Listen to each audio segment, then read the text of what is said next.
Di channel Utang Bos, kan saya mau sharing ke teman-teman semua solusi ketika nomor rekening teman-teman tidak sesuai ya di KTP untuk bantuan subsidi upah BSU. Jadi dari pemerintah ini sekarang ada bantuan subsidi upah sebesar 300.000 per bulan selama 2 bulan, jadi total 600.000. Tapi untuk persyaratan tertentu ya teman-teman. Syaratnya itu adalah harus WNI, lalu peserta aktif BPJS Ketenagakerjaan, gajinya maksimal 3,5 juta atau di bawah UMP atau UMK kota. Lalu nggak pernah menerima subsidi dan bukan ASN, bukan tentara dan bukan polisi.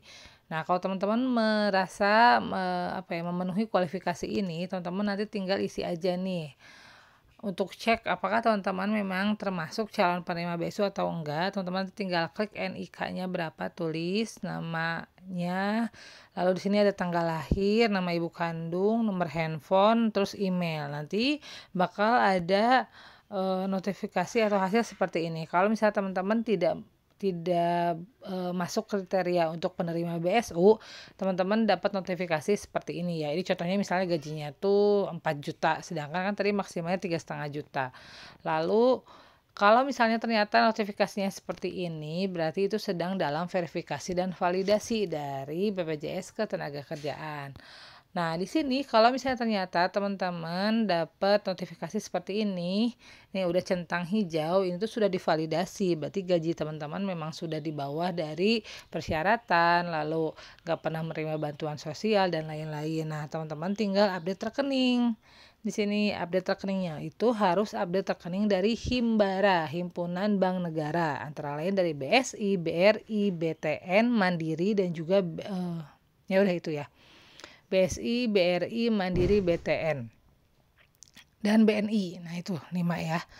Nah, teman-teman tinggal isi, masukkan nama rekeningnya dan namanya. Nah, permasalahannya ada seperti ini. Maaf, nama rekening tidak sesuai dengan data KTP. Nah, ini tuh banyak yang terjadi seperti ini ya, data rekening tidak sesuai dengan data KTP, padahal kita tuh baru banget buat rekeningnya misalnya ya, baru buat rekening ketika memang sudah lolos validasi dari BSU. Nah, solusinya seperti apa? Nah, sebelum lanjut ke solusi, saya mau liatin ke teman-teman, ini buat yang mau beli boneka tungtung sahur, nanti tinggal klik link produk di kiri bawah ya, nanti langsung direct ke halaman Shopee. Nah, solusinya seperti apa?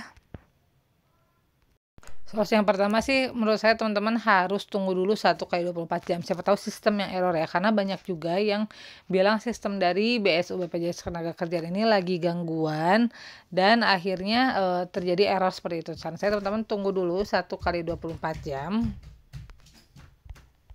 Ya, tunggu 1x24 jam, lalu teman-teman coba input lagi nomor rekening dan nama rekening yang sama ya.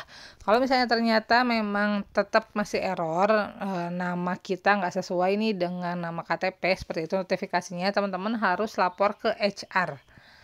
Lapor ke HRD atau HR dari perusahaan.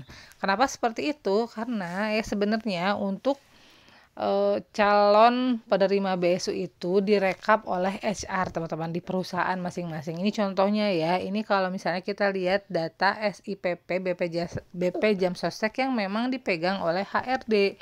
Ini tuh dipegang oleh HRD tiap perusahaan masing-masing pasti punya login ini.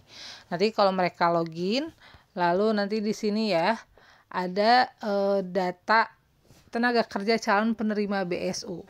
Jadi perusahaan yang bukan menyalurkan, perusahaan yang mendata calonnya siapa aja nih yang di perusahaan ini yang layak mendapatkan BSU, nanti dari HRD yang input ke sistem SIPP tadi BPJS Ketenagakerjaan. Nih, kalau misalnya datanya nggak lengkap, itu harus diupdate oleh HR, nih bisa dilihat ya. Jadi pengkinian data BSU dan konfirmasi rekening nih. Ini paling penting nih, di HR juga itu dia bisa menginputkan nomor rekening dari calon penerima BSU di tempat dia kerja kayak gitu ya. Jadi kalau misalnya ternyata kalian input sendiri nih ternyata nggak valid, teman-teman langsung kontak HR, ini nih saya sudah input sendiri nggak bisa, minta HR yang input dari sistem. Nanti sebenarnya HR hanya menginputkan saja ya. Ini ada, kalau ada yang data-data yang nggak valid itu misalnya contohnya rekeningnya nggak aktif, rekeningnya dorman, rekeningnya nggak sesuai, itu sebenarnya dari HR bisa input. Nah cuma balik lagi, HR itu hanya menginputkan data ya, hanya menginputkan data, bukan bukan yang menentukan oh ini dia keterima, dia sudah pasti keterima, si A pasti keterima, si B pasti nggak keterima, nggak kayak gitu ya. Dari HR ini hanya menginputkan data, ngasih rekomendasi ini nih calon-calonnya, nanti akan diproses lagi di BPJS Ketenagakerjaan. Kalau di BPJS Ketenagakerjaan oke, nanti akan masuk ke Kemnaker. Dari Kemnaker oke, nanti baru masuk ke pencairan dana ke Kementerian Keuangan ya. Jadi memang sebanyak itu jalurnya. Ya itu aja infonya, semoga bermanfaat. Kalau teman-teman semua suka dengan video, jangan lupa klik like, subscribe akun ini, dan kalau ada pertanyaan silahkan tanya di kolom komentar. Terima kasih.